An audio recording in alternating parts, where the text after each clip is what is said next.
नमस्कार सर, मेरा नाम राजू है। यहाँ पे कुछ क्वेश्चन फिर से पूछा गया है कि राजू सर, अगर एसआईपी चल रहा है, 1 साल पूरा हो गया और उसमें एग्जिट लोड अब ख़त्म हो गया, अब उसी में टॉपअप कर दें तो क्या फिर से एग्जिट लोड लग जाएगा?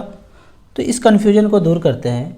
यहाँ पे मान लेते हैं कि 5,000 का एसआईपी अब कर रहे हैं, 1 साल पूरा हो गया। आप सोचते हैं 1 साल पूरा हो गया तो एग्जिट लोड अब नहीं लगेगा। अब यहाँ पे टॉपअप कर दिया 50,000, तो किस पे एग्जिट लोड लगेगा, किस पे नहीं लगेगा, ये कन्फ्यूजन है।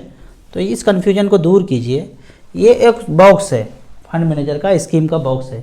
इसमें जो भी पैसा आएगा वो 365 दिन के लिए, 12 महीने के लिए एग्जिट लोड उसमें लगेगा ही लगेगा।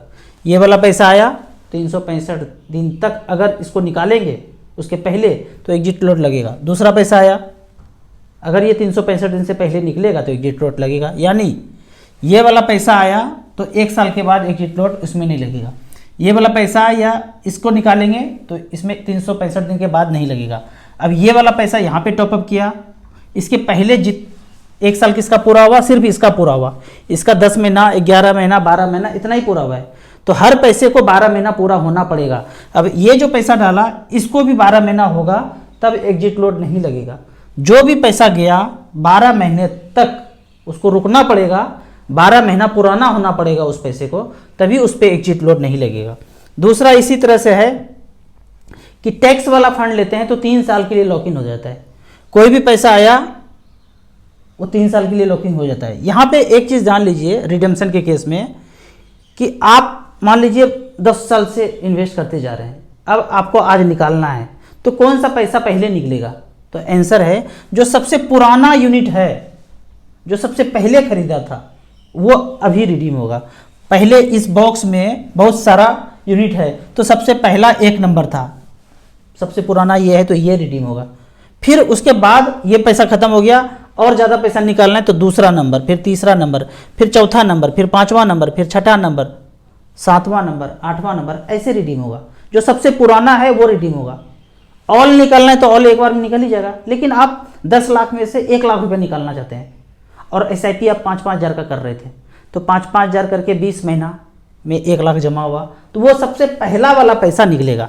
अब टैक्स वाले केस में भी ऐसे है, आप 5-5 हज़ार का एसआईपी कर रहे हैं तो जो भी पैसा है वो 3 साल के लिए लॉक हो जाता है। 3 साल के बाद ही वो पैसा छूटेगा और निकलेगा। ये 5,000 डाला, ये 3 साल के बाद निकलेगा। ये वाला 5,000 डाला तो ये 3 साल के बाद निकलेगा। ये 5,000 गया, ये 3 साल के बाद निकलेगा। 2 साल के बाद 5,000 का एक एसआईपी गया 2 साल के बाद, तो वो फिर 3 साल के बाद निकलेगा।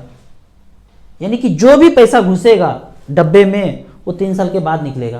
तो ये नहीं सोचना है कि एसआईपी में टोटल 3 साल तो जमा किया, तो जिसका लास्ट महीने जमा हुआ उसका तो कुछ पूरा ही नहीं हुआ, 1 ही महीना हुआ है, तो वो लास्ट वाला महीना भी 3 साल के लिए लॉक हो जाएगा।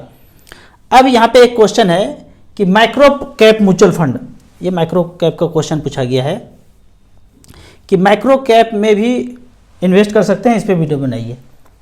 ये माइक्रो कैप अभी म्यूचुअल फंड का नया नया चल रहा है, अब सब खत्म हो गया कैटेगरी, तो कुछ ना कुछ तो करेंगे। अब मुझे एक चीज़ बताइए, फंड मैनेजर है, उसके पास पहले से स्कीम है, पहला, दूसरा, तीसरा, और ये बॉम्बे स्टॉक एक्सचेंज में 5200 कंपनी लिस्टेड है, तो फंड मैनेजर के खोपड़ी में चल रहा होगा कि कुछ 4-5 स्टॉक है यहाँ पे जो बहुत अच्छा करेगा, माइक्रो कैप में है। उसको अभी नहीं खरीदते हैं, बाद में खरीदेंगे, कोई नया एनएफओ निकालेंगे तब खरीदेंगे, ऐसा सोच रहा होगा क्या? जैसे ही कोई कंपनी अच्छा लगता है, जो भी फंड है उसमें वो जाएगा। अब ये फंड मैनेजर है तो इंतजार नहीं करेंगे। अगर ये फंड मैनेजर इंतजार किया तो कोई और लेके बैठ जाएगा, वो शेयर का प्राइस ऐसे ही बढ़ जाएगा।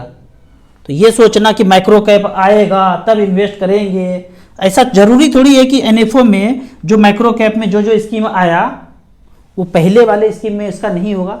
मैं आपको उदाहरण के तौर पे यहाँ बताता हूँ कि यहाँ पे है, ये है निप्पॉन स्मॉल कैप, 172 स्टॉक इसमें है टोटल। दूसरा है एसबीआई स्मॉल कैप, इसमें टोटल 57 स्टॉक्स है, ये सब स्टॉक्स है। तो इसमें क्या माइक्रो कैप नहीं होगा? बिल्कुल ही है। तीसरा है डीएसपी स्मॉल कैप, तो क्या इसमें माइक्रो कैप नहीं होगा? 4-5 स्मॉल कैप ले लिए तो उसमें माइक्रो कैप, तैक्रो कैप सब आ गया। आपके पास ज़्यादा पैसा है, 1-2 हज़ार लगाना चाहते हैं तो कोई बात नहीं, लगा दीजिए। इतना ज़्यादा एनएफओ में नहीं पढ़ना है, क्योंकि एईएम कम है। मैं हमेशा बोल रहा हूँ, अभी आगे बताऊँगा एईएम कम है तो कितना बड़ा बवंडर है। अगला एक क्वेश्चन है कि स्टेप अप एसआईपी कैसा है। स्टेप अप एसआईपी क्या है, आपने 2000 से आज स्टार्ट किया और 500 रुपया का स्टेप अप कर दिया, तो अगले साल से 2,500 रुपया शुरू हो जाएगा, फिर उसके अगले साल से 3,000, फिर उसके अगले साल से 3,500। मैंने इन्वेस्टर में ये देखा है कि बेचारा 2-2 हज़ार रुपये मेंटेन करते थे, अब वो भूल गए कि कभी स्टेप अप का फॉर्म भरा था 500 रुपये का, अगले साल मेंटेन 2,000 ही किया और कटना था 2,500, तो एसआईपी बाउंस हो गया काम से, बैंक चार्ज भी कटा 400-500, एसआईपी भी बाउंस हुआ। तो ये सब तामझाम नहीं करना है। अब ऐसे चलते चलते चलते 5 साल में तो पता चला 5 या 6 हज़ार का एसआईपी एक ही फंड में जा रहा है, ये तो बढ़ते जाएगा ना 500-500 रुपया, और एक ही एसआईपी है, मान लो एक एसआईपी लिया उसी में सब बढ़ते जा रहा है, जबकि ऐसा नहीं करना है। आपको कम से कम 5 से 10 म्यूचुअल फंड में, स्कीम में डाइवर्सिफिकेशन करना है, तो डाइवर्सिफिकेशन होगा। एक ही फंड में स्टेप अप करते गए तो सारा पैसा तो वहीं झोंका गया, ऐसा बिल्कुल नहीं करना है।